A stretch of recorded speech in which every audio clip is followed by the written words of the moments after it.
Let's talk about Buddy Standler, aka the Condiment King in my DC cinematic universe. Buddy Standler was the owner and operator of a chain of restaurants in Gotham City called Condiment King. They were just burger places with a shit ton of options for sauces and toppings on your burger. And unfortunately, that business would go belly up. You see, his one location was doing very well, but when he started to franchise, he lost money exponentially, bankrupted himself in less than a year. But because this guy grew up in Gotham City, he saw only one way out of his bankruptcy.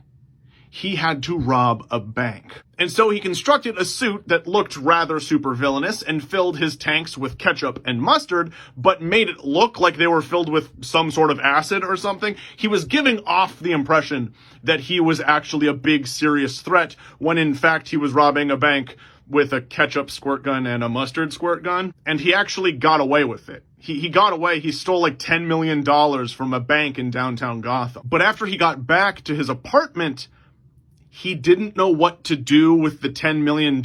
He didn't know how to launder the money. He didn't know how to hide that kind of money. He wasn't sure how much he could spend and when he could spend it.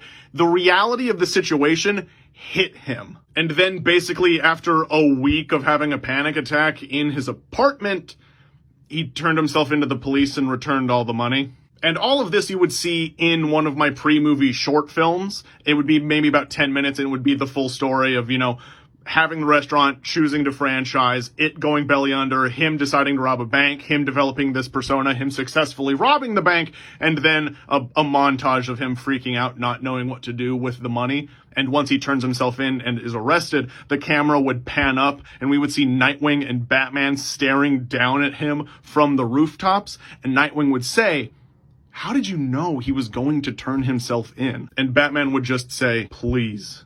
He robbed a bank with a ketchup gun."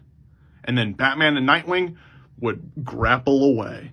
Credits would roll. And that's Condiment King in my DC cinematic universe.